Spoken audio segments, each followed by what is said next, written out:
शारदावानलदैहमानान् विलोक्य जीवान् करुणार्णवोद्राक् वचोमृतं यो विमलं ववर्ष तमवारिवाहं कमपि प्रणौमि तमवारिवाहं कमपि प्रणौमि। प्रेम से बोलिए सदगुरु कबीर साहेब की, सब संत भक्त समाज की, आज के आनंद की। सत्य पुरुष परमात्मा हम सब के हृदय में विराजमान सदगुरु कबीर साहेब, परम आदरणीय परम श्रद्धेय सभी भक्तों सज्जन देवियों सज्जनों प्यारे बच्चों, परम पावन अवसर हमारे श्री परम आदरणीय श्री मितुम, यही आपका पेपर का नाम यही है, रविशंकर मंगरा जी, उनकी धर्मपत्नी श्रीमती शैला जी, यही नाम है आपका पेपर का नाम? चित्ररेखा। श्रीमती चित्ररेखा मंगरा जी, उनके बेटी कुमारी अभी के लिए लवणाक्षी मंगरा, और उनके पुत्र श्री अंशुल, यही नाम है पेपर का भी, अंशुल मंगरा जी। आपके इस पवित्र घर में हम सब लोग उपस्थित हुए हैं और एक बहुत ही सुख और मंगल का अवसर है कि कुमारी लवणाक्षी मंगरा जी का इस आने वाले 24 अक्टूबर को, है ना, 24 अक्टूबर को पाणी ग्रहण संस्कार है, विवाह का कार्य होगा इनका। तो आज उन्होंने, उनके पिताजी ने आज एक सुंदर अवसर दिया हम सब लोगों को कि अपने घर पर कबीर साहब का एक सत्संग संध्या रखा उन्होंने, और हम सब लोग इसी के लिए उपस्थित हैं।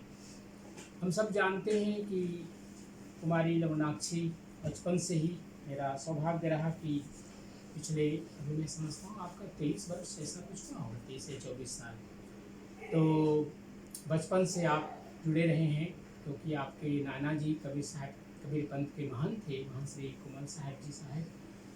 तो मातृकुल से आप कबीर पंथ से जुड़े हुए हैं और पितृकुल से आर्य समाज से जुड़े हुए हैं। तो आपके लिए एक बहुत सुंदर अवसर है कि वेद की शिक्षाएं भी आपके जीवन के लिए हैं और संतों की वाणी भी आपके लिए जीवन में है। जीवन यह एक अनमोल है जिसमें एक हम सब लोग प्रथम जो हमारा 25 वर्ष होता है इसको हम ब्रह्मचर्य के रूप में बिताते हैं और उसके बाद पारिवारिक जीवन में प्रवेश करते हैं। आपके लिए बहुत सुंदर अवसर है कि आपने अपने जीवन में खूब शिक्षा पाई और अभी आगे भी आप शिक्षा प्राप्त करेंगे। ऑलरेडी आपने BA कंप्लीट कर लिया, अभी 2-3 दिन पहले ही आपका ग्रेजुएशन मिला है आपको, इसके लिए बहुत बहुत बधाई आपको, और विवाह के लिए भी आपको बहुत बहुत बधाई, अभी आशीर्वाद भी देंगे आपको। तो यह जीवन एक अनमोल जीवन है और इस जीवन का जो सबसे बड़ा लक्ष्य है वह है अपने जीवन के उत्तरदायित्वों को पूरा करना। चाहे हम बचपन में हैं, माता पिता के सानिध्य में रहते हैं, उनके अधीन रहते हैं, तो उनकी आज्ञाओं का पालन करना, और इसके बाद जब हम स्वतंत्र होते हैं, अपने स्वावलंबी जीवन बिताते हैं, अर्थात अपने पैरों पर खड़े होते हैं, जब एडल्ट हो जाते हैं, वयस्क हो जाते हैं, तो हमारी जीवन की यात्रा के जो अधिकतर हम निर्णय लेते हैं, स्वयं लेते हैं कि हमारे जीवन में क्या ठीक है, क्या हम गलती कर रहे हैं, क्या हमें सुधार करना चाहिए अपने जीवन में। तो ये जीवन का एक मार्ग है और इस जीवन के मार्ग में प्रतिदिन हम कुछ न कुछ सीखते हैं। जीवन एक ऐसा है जिसमें हम प्रतिदिन एक नया एपिसोड ऐड करते हैं। हाँ, एक नया हमारे क्या है जीवन का, जीवन को अगर हम एक फिल्म समझें तो प्रतिदिन एक हम नया अध्याय प्रारंभ करते हैं और शाम को समय एक समय होता है रात्रि सोने के पहले कि हम अपने दिन के पूर्वावलोकन करें कि हमने आज दिन भर में क्या किया। कबीर साहब ने बार बार कहा, संतोष सहज समाधि भरी है, जहाँ जहाँ जाऊँ सोई परिक्रमा, जो कुछ करूँ सो पूजा। व्यक्ति अगर जीवन में शुभ कर्म कर रहा है तो उसका प्रत्येक कर्म पूजा बन जाता है। जैसे हम प्रातः उठते हैं, भले ही हम कहीं मंदिर नहीं जा पाते क्योंकि समय सब लोग व्यस्त होते हैं, प्रातः सबको काम पर जाना होता है, लेकिन अगर हमने मन ही मन प्रातः उठ करके परमात्मा को ध्यान कर लिया, और कहते हैं ना कि चरणों को, पैरों को धरती पर रखने के पहले धरती माँ को भी प्रणाम करना चाहिए, ऐसा क्योंकि कहा गया कि धरती का सबसे बड़ा ऋण है हमारे पास, हमारे ऊपर धरती माँ का, और उसके बाद माता पिता का सबसे बड़ा ऋण होता है। तो हम भले ही उनके सामने नहीं हैं, लेकिन मान ही मन हम अपने माता पिता को भी प्रणाम कर लें। और उसके बाद जिनको भी आप मानते हो, जिनको भी, जिस देवी देवता को, भगवान को, सदगुरु को, आप उनका ध्यान कर लें मन ही मन, क्योंकि आपके पास समय नहीं है कि कहीं मंदिर जा सकें या कुछ भी।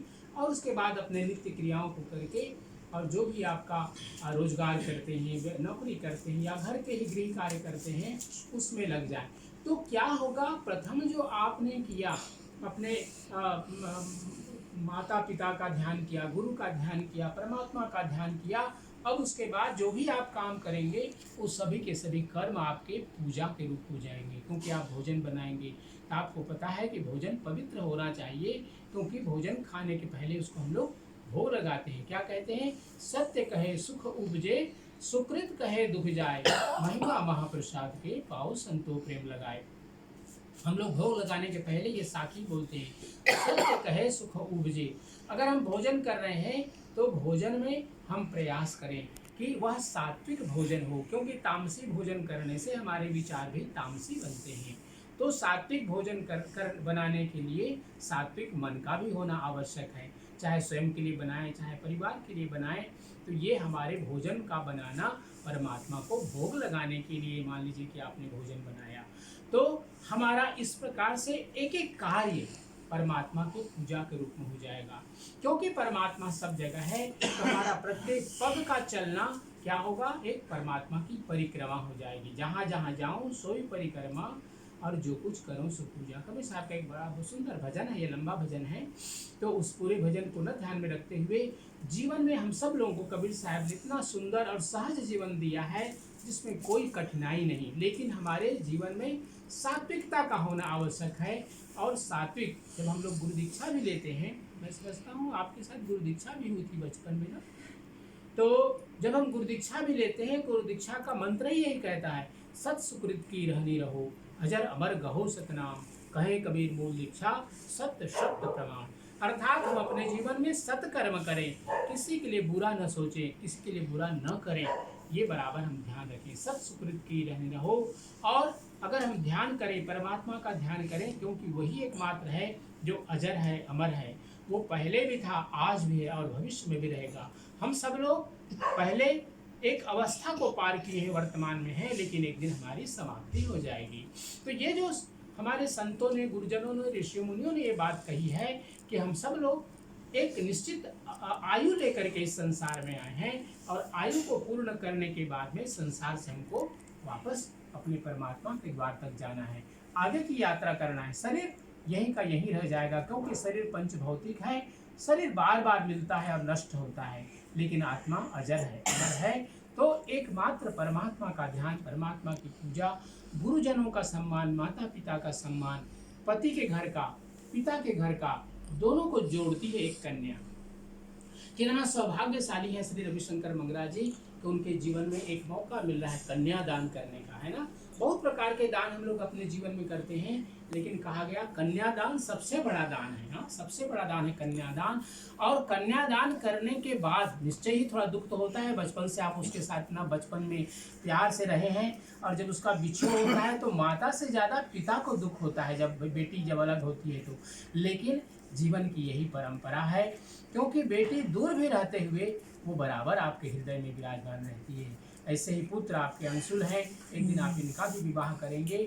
तो जीवन के जो एक यात्रा है, आपके रविशंकर जी, आप एक बार प्रधान भी थे हमारे कबीर काउंसिल में, श्रीमती शैला जी, चित्रलेखा जी भी माँ एक महंत साहब की बेटी हैं।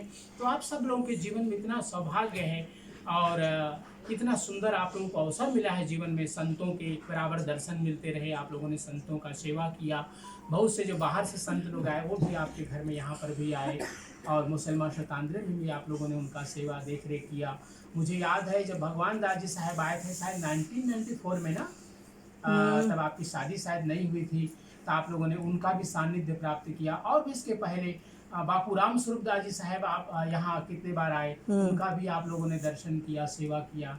तो ये आप लोगों के जीवन का पुण्य है कि आप लोग जीवन में आगे बढ़ रहे हैं। ऐसे ही जीवन में आप लोग आगे बढ़ते रहें, और सदगुरु सत्य कबीर आप सबके जीवन के जो भी कष्ट हैं, दुख हैं, उन सबको दूर करें। कुमारी लवणाक्षी का विवाह है, हम उनके लिए हार्दिक बधाई देते हैं।